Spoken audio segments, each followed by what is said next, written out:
அன்பிற்கினிய நேயர்கள் அனைவருக்கும் என்னுடைய ஆங்கில புத்தாண்டு வாழ்த்துக்கள்.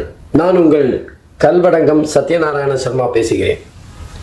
இன்னைக்கு அந்த ஆங்கில புத்தாண்டு எப்படிப்பட்ட பலன்களை 12 ராசிக்கும் தரப்போகிறது, இந்தியாவுக்கு பொதுவான பலன்கள் எப்படி இருக்க போகிறது அப்படிங்கிறத தான் இப்போ பார்க்க போகிறோம். அதாவது 1/1/2024 அன்று பஞ்சமி திதி திங்கட்கிழமை கன்னியா லக்னத்தில் சிம்ம ராசியில் மகம் நட்சத்திரத்தில் இந்த ஆங்கில புத்தாண்டு இனிதே பிறக்க போகின்றது. மகம் நட்சத்திரம்னாலே ஜகத்தை ஆழ்வாங்க அப்படின்னு ஒரு முதுமொழி இருக்கு. ரொம்ப விசேஷமான நட்சத்திரம். அந்த நட்சத்திரத்தில் இந்த ஆங்கில புத்தாண்டு பிறக்கிறதுனால 2024 அப்படிங்கிற இந்த ஆண்டு நம்முடைய இந்தியாவை ஆளுகின்ற ஒரு ஆண்டாக இருக்கும். நம்ம இஷ்டப்படி நம்ம அந்த ஆண்டை கையில் எடுத்து நமக்கான வழிமுறைகளை எடுத்து செல்ற மாதிரி எல்லாம் இருக்காது.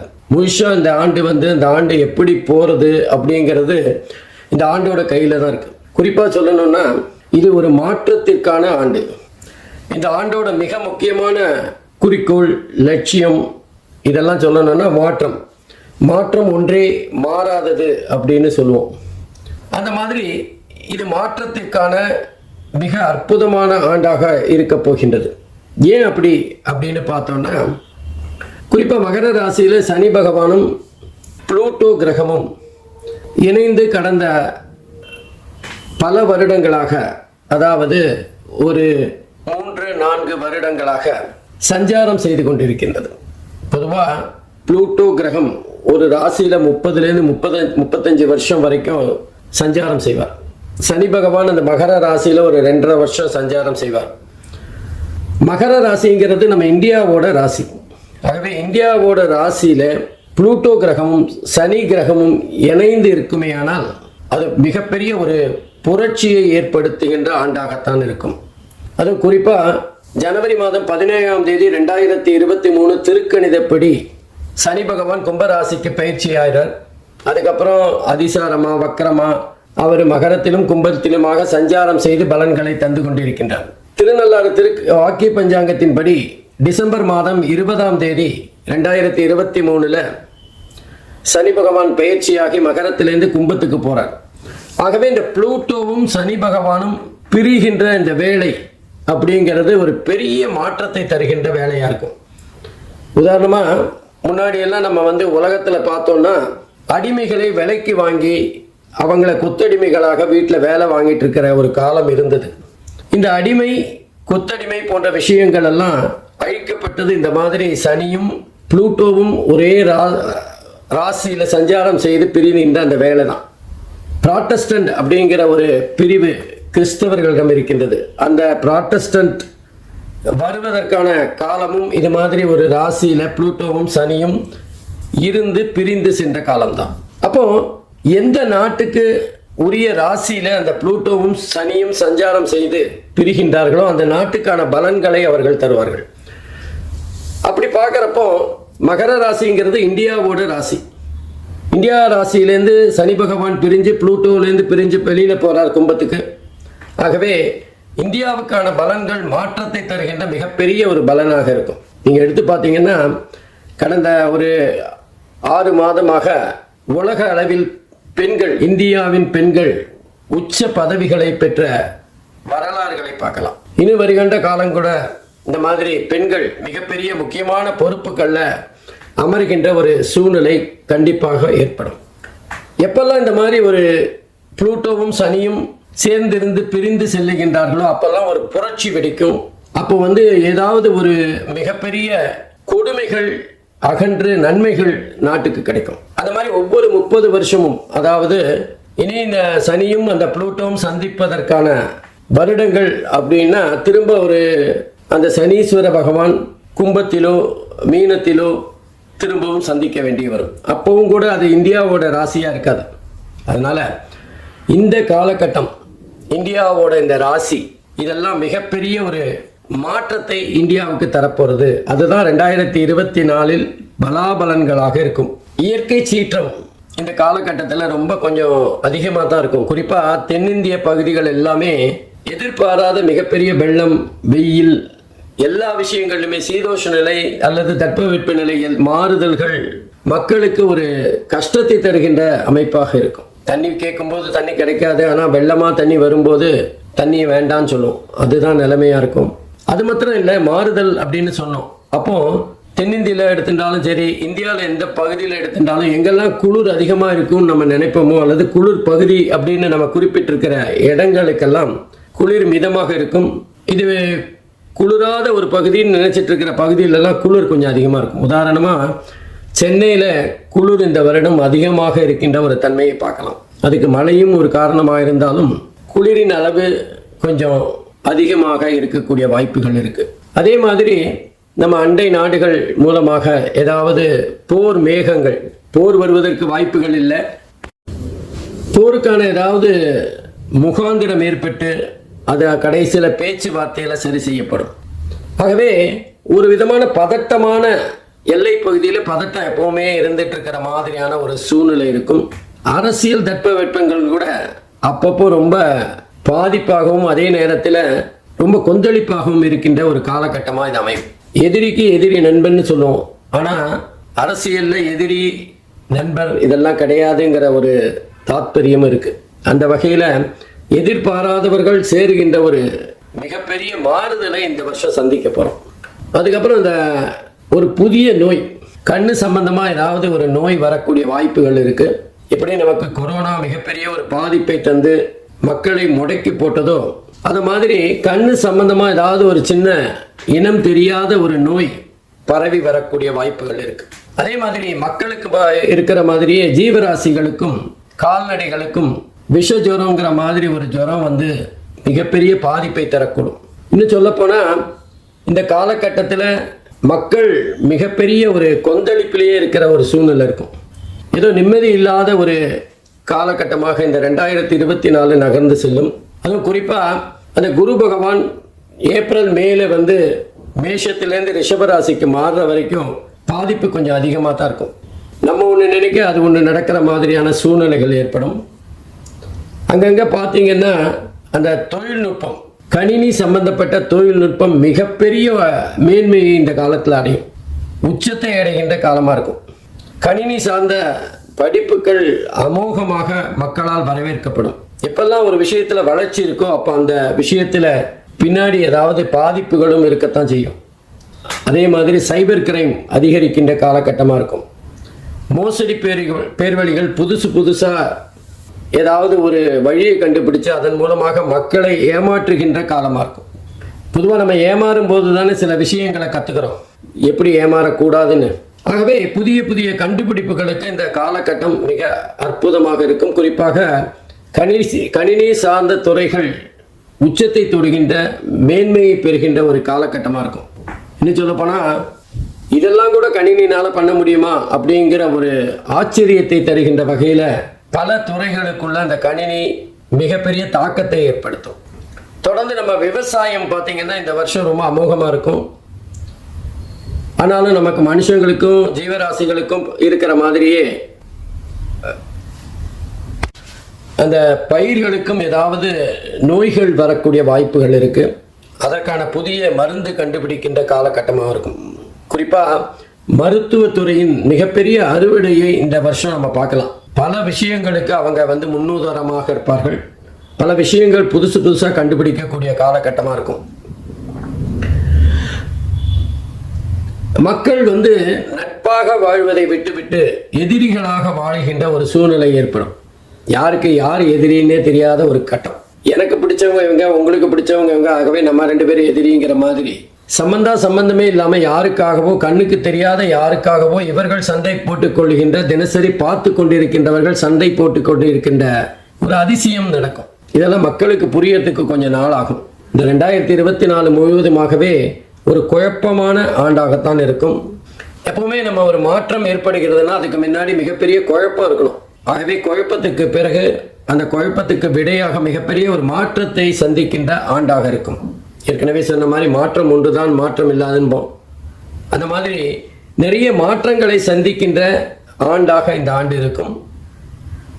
எது எப்படியானாலும் மக்கள் மிகப்பெரிய பாதிப்பை பெற்றாலும் முடிவில் சுபம், சினிமாவில் சுபம்னு போட்டு நல்ல சந்தோஷமான சூழ்நிலையை ஏற்படுத்துகிற மாதிரி இந்த 2024 இறுதி சில மாதங்களில் ரொம்ப ரொம்ப ரிலாக்ஸ்டாக மக்கள் சந்தோஷமாக இருக்கின்ற ஒரு காலகட்டமாக இருக்கும். ஆகவே இந்த 2024 மக்கள் எல்லாம் பெற்று எல்லா வகையிலும் முன்னேற்றங்களை அடைவதற்கு இறைவனை பிரார்த்திக்கின்றேன். ஒவ்வொரு ராசிக்கு எப்படிப்பட்ட பலன்களை தரப்போறதுங்கிறத பார்க்கலாம். அன்பிற்கினிய மகர ராசி என்பர்களே, உங்கள் அனைவருக்கும் 2024 ஆங்கில புத்தாண்டு வாழ்த்துக்கள். இந்த புத்தாண்டு உங்களுக்கு எப்படி இருக்கும், உங்கள் ராசிக்கு அதாவது மகர ராசிக்கு எப்படிப்பட்ட பலாபலன்களை கிடைக்க போகிறது, இதெல்லாம் தான் பார்க்க போகிறோம். இதுவரைக்கும் மகர ராசியில் ஜென்ம ராசியில் சஞ்சாரம் செய்து கொண்டிருந்த சனி பகவான் மகர ராசிக்கு 2வது இடத்துக்கு போகிறார். தனஸ்தானம், குடும்பஸ்தானம், வாக்குஸ்தானத்துக்கு போகிறது. சனி ஆட்சியாக தன்னோட சொந்த வீட்டில் தான் இருக்க போகிறார் கும்பராசியில்.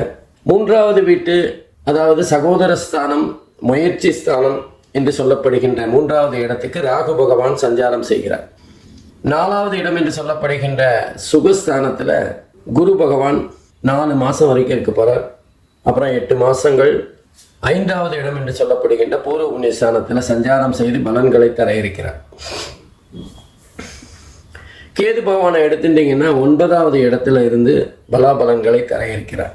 இந்த அமைப்பெல்லாம் எப்படிப்பட்ட பலனை மகர ராசிக்கு தரப்போகிறது, மகர ராசி அன்பர்கள் எப்படிப்பட்ட யோகமான பலன்களை பெறப்போறார் அப்படிங்கிறத பார்க்கலாம். முதல்ல 2வது வீட்டுக்கு சனி பகவான் சஞ்சாரம் செய்யறது நல்ல பலனா அப்படின்னு பார்த்தா கண்டிப்பாக கிடையாது.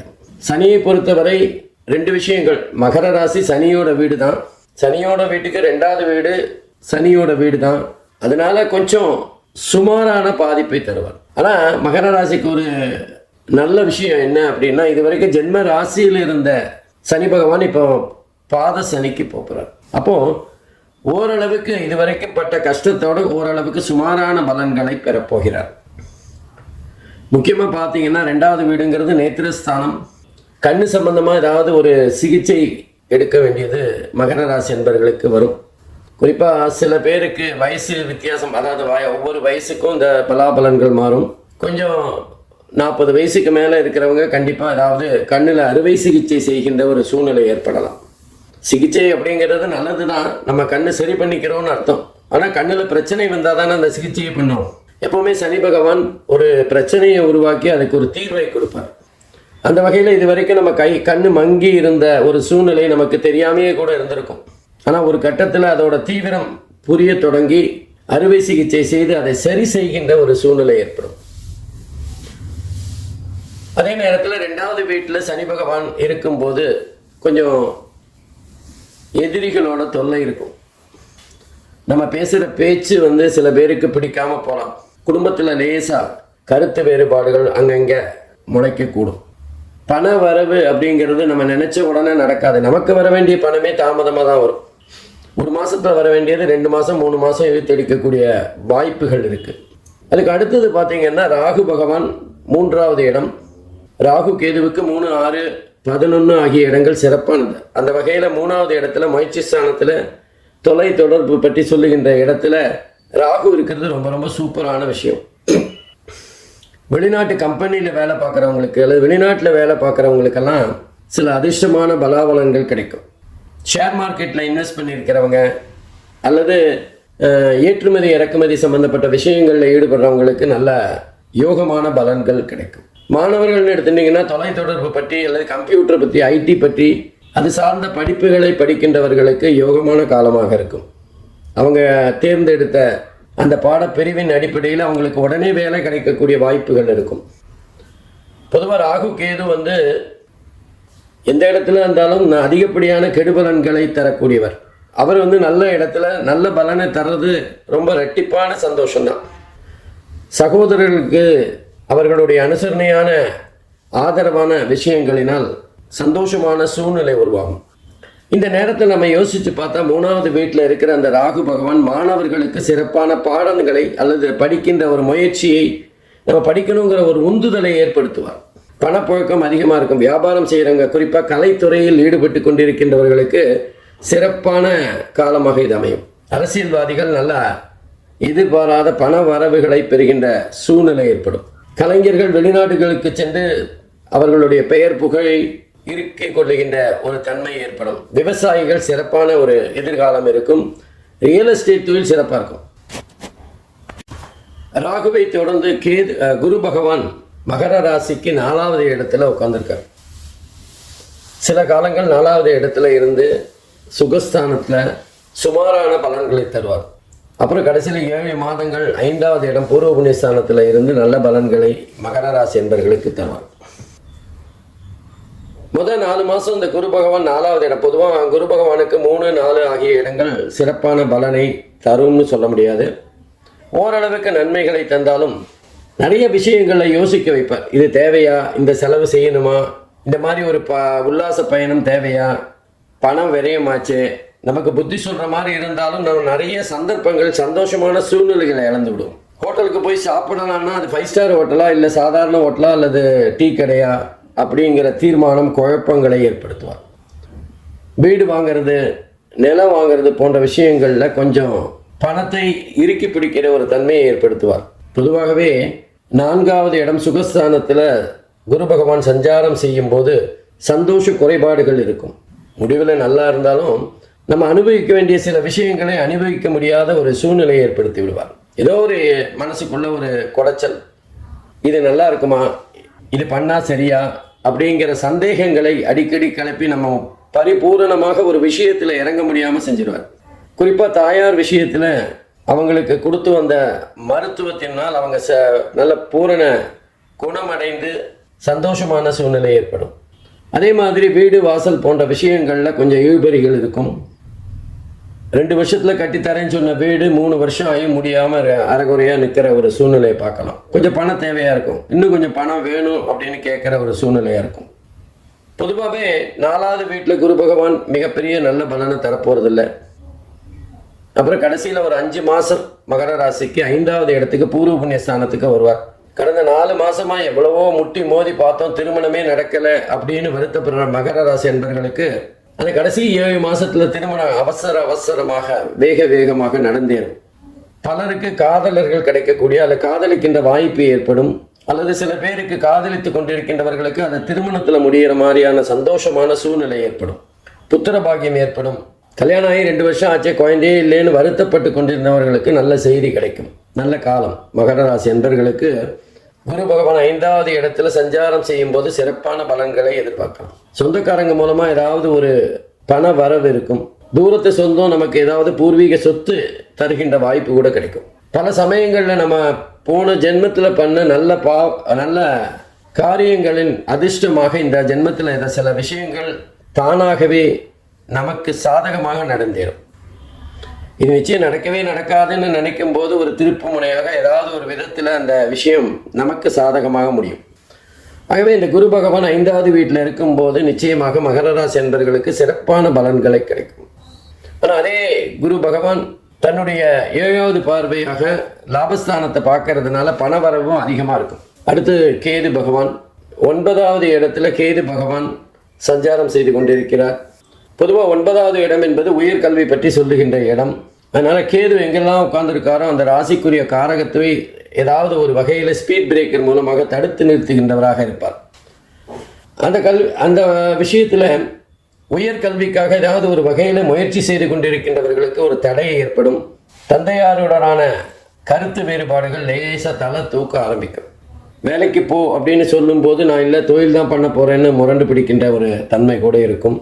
பொதுவாக உயர்கல்விக்காக நம்ம வெளிநாடு சென்று படிக்கணும் அப்படின்னு ஆசைப்படுவோம்.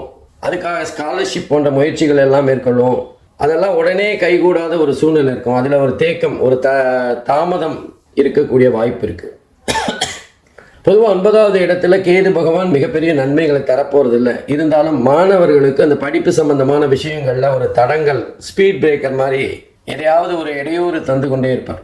பண கஷ்டத்தோ மன கஷ்டமோ அல்லது நம்ம எதிர்பார்த்த பாடப்பிரிவு கிடைக்காத ஒரு சூழ்நிலையை தருவார்.